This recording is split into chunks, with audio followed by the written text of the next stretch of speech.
Hi there, this is Steve, and in this video I'm going to introduce you to a co-instructor of mine, Philip Trick, and he has recently produced this pretty awesome course on PowerPivot. So if you've ever wanted to learn how to do Excel PowerPivot, this would be a course for you. And what I've done here is I've taken 7 of the videos from that course and put them all together for a little preview. And this preview will teach you about what PowerPivot is, some essential Excel skills that you would need to know before you learn PowerPivot. You'll learn about the PowerPivot data structure, setting things up in tables, and quite a few other things that are really useful and valuable. And if you love what you're seeing here and you've learned a lot, you can find the link to the full course in the description below. And without further ado, here's Philip Trick to teach you about PowerPivot.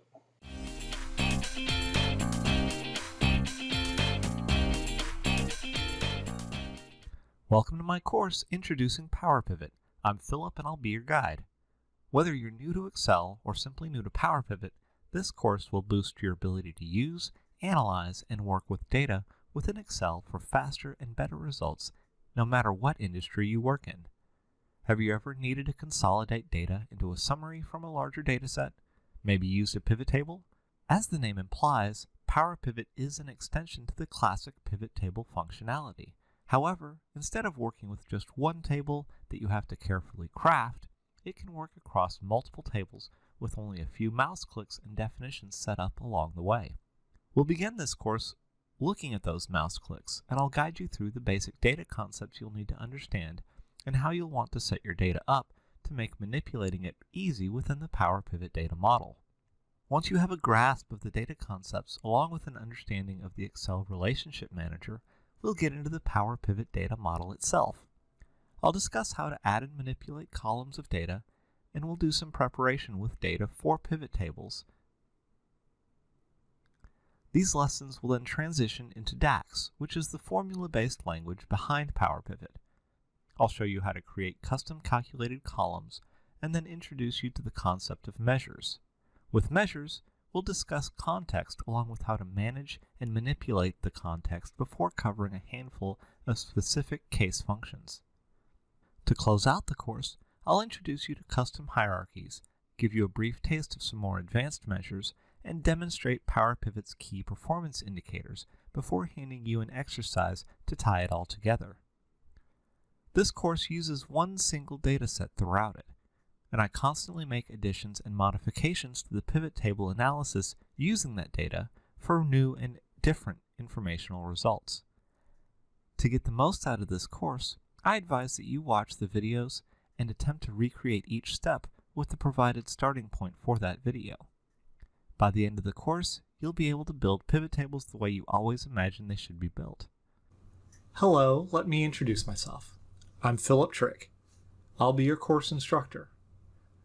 I've been an actuarial consultant for 15 years now. In that time, I've learned to work with Excel, MATLAB, R, and a whole suite of other tools, computer languages, and systems. Problem solving is what I do. I take data, I identify problems, and I solve them. And one of the big problems that many of my clients and many of my employees have faced is working with technology and the tools available to them in an efficient and functional way. I want you to be able to work smarter, not harder, to be able to use the tools to solve the problems that you face quickly and easily rather than struggling through them using hard manual processes. And that's what I try to achieve with my courses. I hope this course helps you pick up a new skill and use it towards your work in such a way. Thank you so much for taking my course. While PowerPivot is a part of Excel, you don't need to know much about Excel in order to take advantage of it. In fact, everything you need to know can be covered in about 10 minutes, as the 3 things that are necessary are data tables, pivot tables, and to a certain extent, understanding how lookup functions work. Let's start with data tables. You might think that all data in Excel is organized in tables, but data tables are a special construct that contain data and have some special properties that are important to us. let's create one and learn about what that means. So looking at this data set, you might think that it's a data table.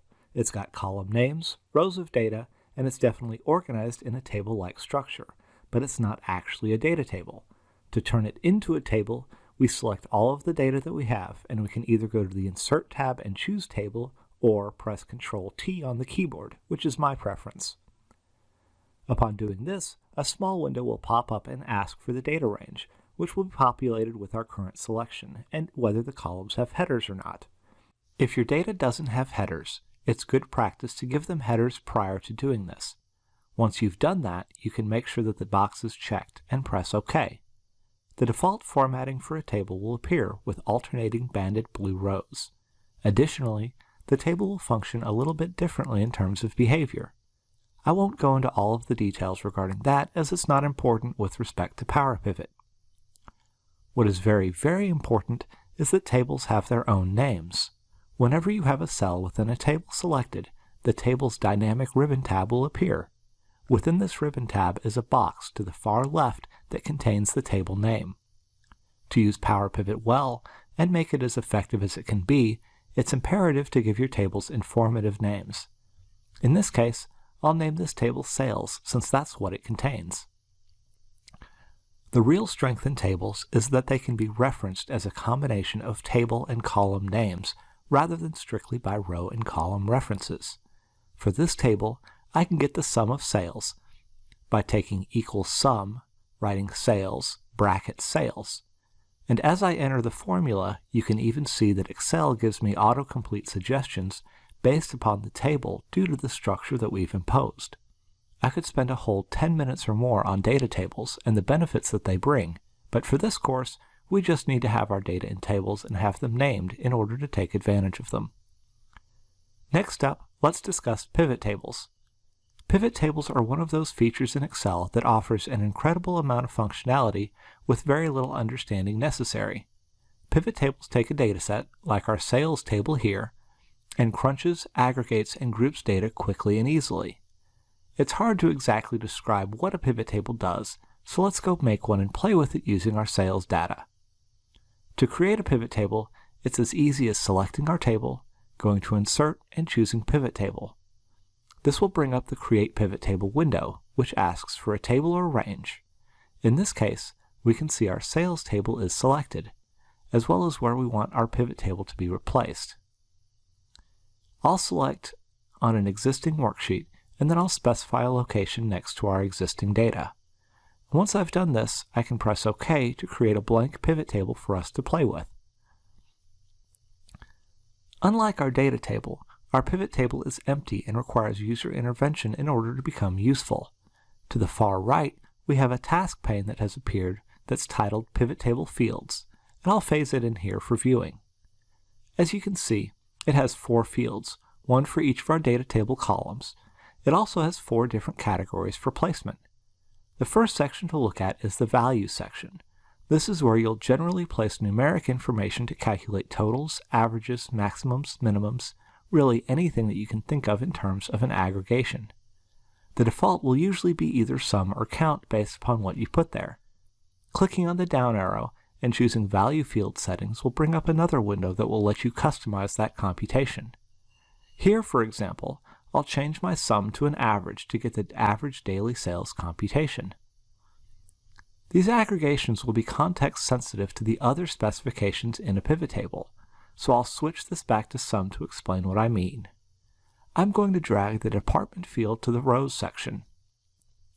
This will populate all of the departments from our data in our rows, and then the sum of sales by department will appear to the right of them. This is what context is. For each cell for sales, the context is the department for which the cell belongs to. We can make the context more complex by moving our date to our columns section for a 2-dimensional table. Now, each cell has a specific department and month in which it belongs to, so the sum is calculated based upon the month and department. We can complicate this somewhat further by dragging Store into the Filters section. Here, I can click on the drop-down and specify a specific store or some combination of stores. Now, each cell in our table has a context that refers to the specific department, month, and store combination before it calculates the sum. As you can see, pivot tables are very handy for quickly creating computations across data sets. Another important feature we'll use in testing our pivot tables in this course is the drill down command. To drill down to a pivot table's data is to look at the specific data that makes up each cell in a pivot table. This can be done by double-clicking on a specific cell in the pivot table. So if I double-click on the dairy March combination cell, I can see all of the data that makes up that cell's computation. This action created a new table with a list of data entries, and we can see that they're all dairy, they're all Kroger, and they're all from the month of March. That's the combination of context that our cell contained. For standard pivot tables, this isn't hugely impressive, but it will be very useful when we're working with PowerPivot and we need to understand what data has been pulled. The last bit to know is some basics about data lookups. A data lookup basically means how do you find a given piece of data in one table given some kind of descriptive information. For example, let's say I wanted to get the value for produce for Tom Thumb from this table. I can do this with a VLOOKUP that takes Tom Thumb as the lookup value, the range B2 through E4 as my lookup table, and then retrieve the fourth item from that table with a false parameter to make sure I get a perfect match.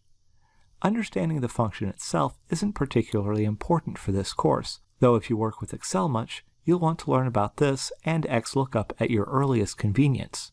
But the concept is what's important. The concept here is that you have one list of items that you need to filter through and find a specific item.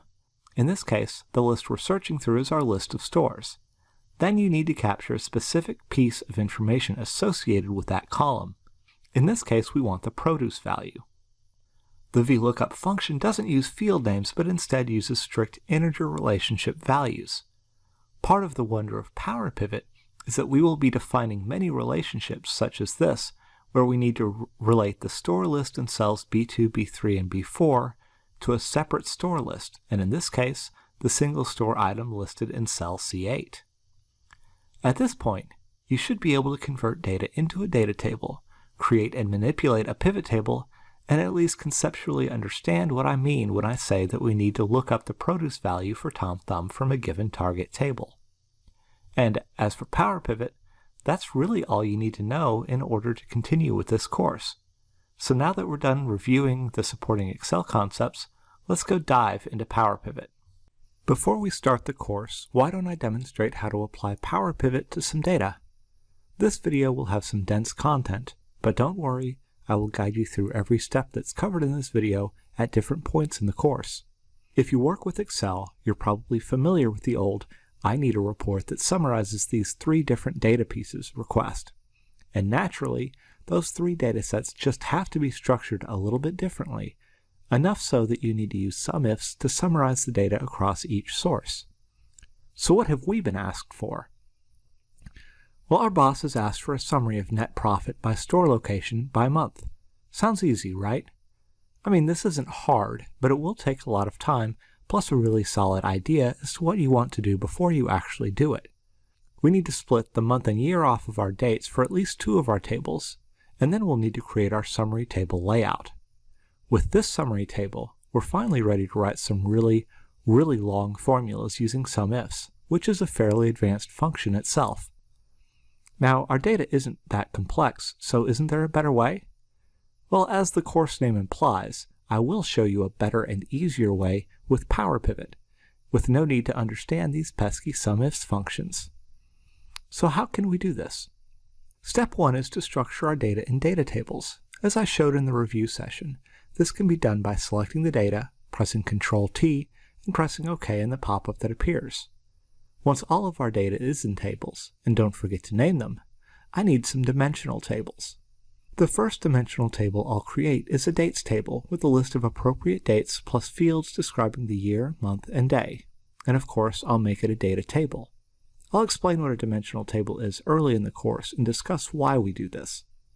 The other dimensional table we'll create will list our unique store names.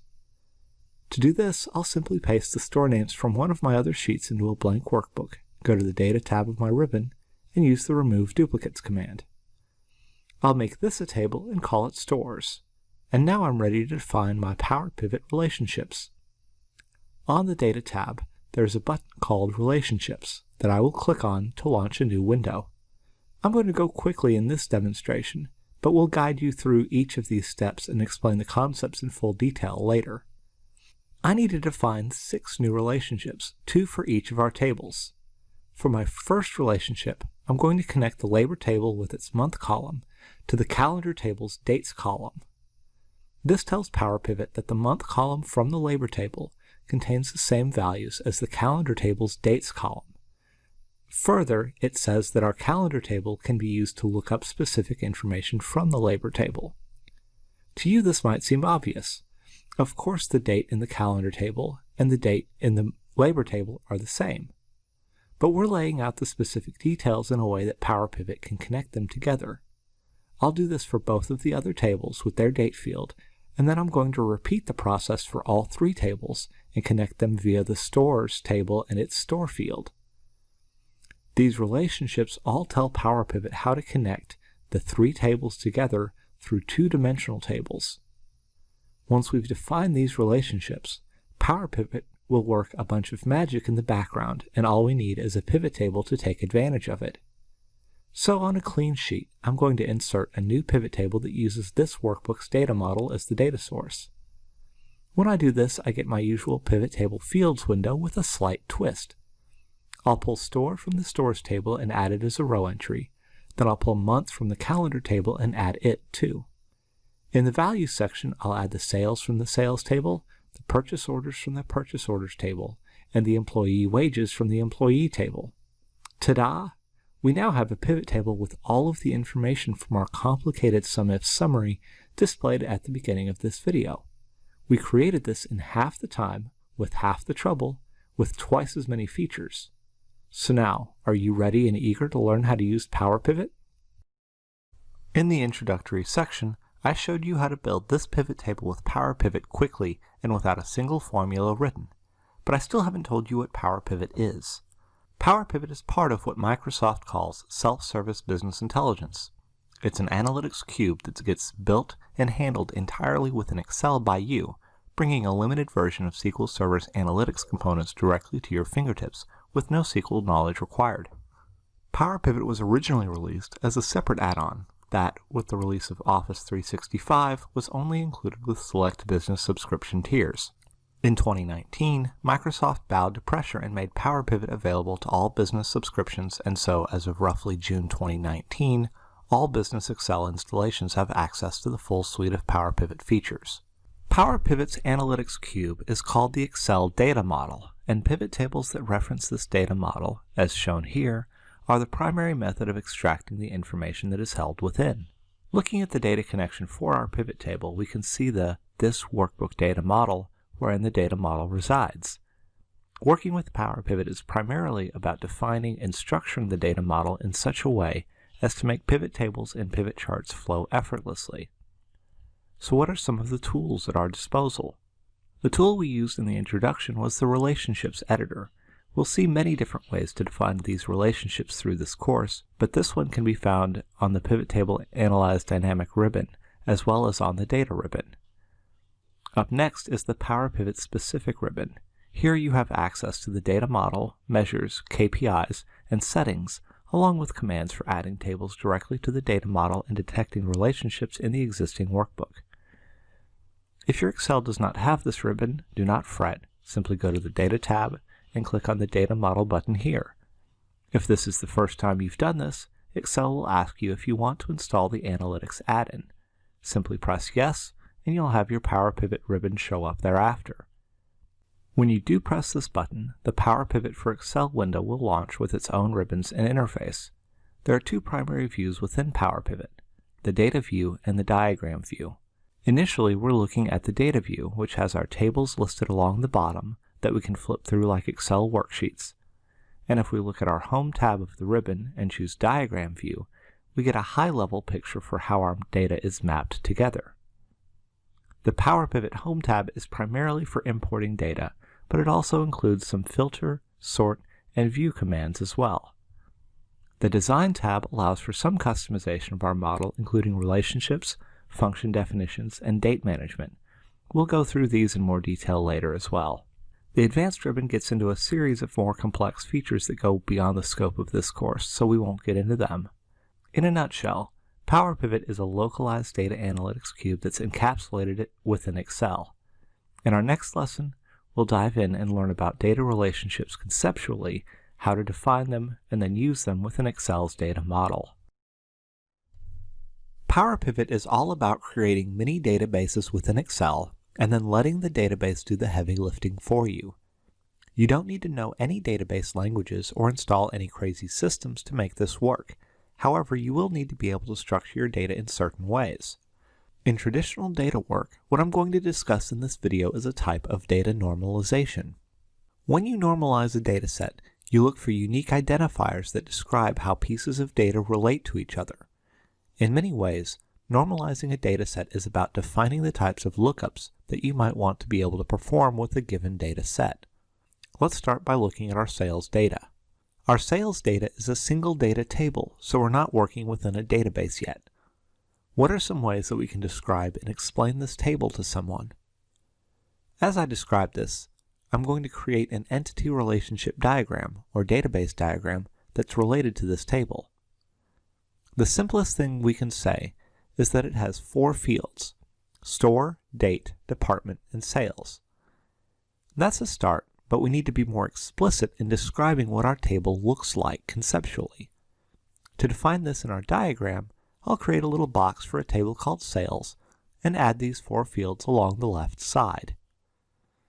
I can go a step further and say that the sales column is a number, the department and store fields are both text, and then the date field contains date values. I'll place an identifier for each of these next to the field name. This box defines the contents of our table fairly succinctly, but it's still very flat. There's no context about how the fields within the table relate to each other aside from the simple fact that we know they do. Conceptually, we know that the store field has a certain set of store names. If we define that unique set elsewhere, then we've specified a unique store dimension table that's related to our sales table. So I'm going to create a little table called stores here to the side. This table looks dumb and pointless, but it's incredibly important. This is our first dimensional table. It defines all of the options that a store can be, and it relates directly to the store column on our sales table. Visually, I can represent this with an arrow drawn from the store name field in the stores table to the store name field in our sales table. The arrow points into the sales table intentionally because for one entry in the stores table, like say Kroger, there are many copies of that name in the sales table. This is called a one-to-many relationship and will be a major component of this course. Let's do the same thing with the department field this time, just faster. We get our unique department values table in our database diagram, and we create a connector arrow. Note that the department and store both appear to be independent of one another. What this means is that each store should have every department, and every department should be in every store. This type of a cross relationship can be called a cross join or a cross product.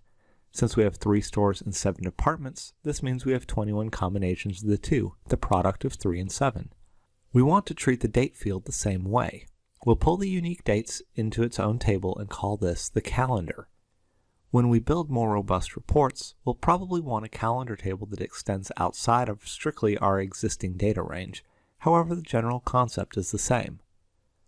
I'll add this to our diagram with its fields, and then I'll give it a relationship arrow to date, and now we have a spiderweb diagram that describes our sales table. With this diagram laid out, we've fully described our singular sales table.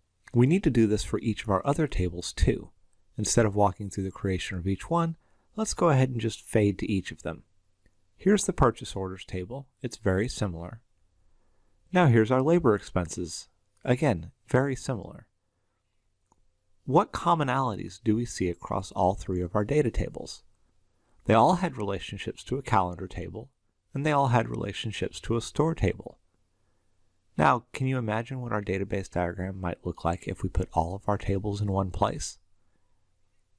Well, if we put them all in one diagram, we can begin to see how each different data set relates to the others through the different dimensional tables. One interesting notation to make is that our labor expenses has labor departments that are different from the other departments. We'll address this detail in later lessons. At this stage, we've drawn out the structure for a database based upon our three tables. Going through the effort of drawing out every data structure you use is a bit tedious and not always strictly necessary. However, you should draw out a few to get used to breaking your data down into its components and tying them together. In just a few lessons, we'll have PowerPivot building and showing this diagram to us with a bit less work. Before that, we will take this data structure and build it with our relationships tool in the next lesson. Hi, it's Steve back again. That's the end of the preview. I hope you found some things useful in there. If you did, I'd love it if you liked the video. And also, if you want to see the entire course, you can click on the link in the description for that, and you can learn a little bit more about it. And I hope we'll see you in there. Thanks so much for watching.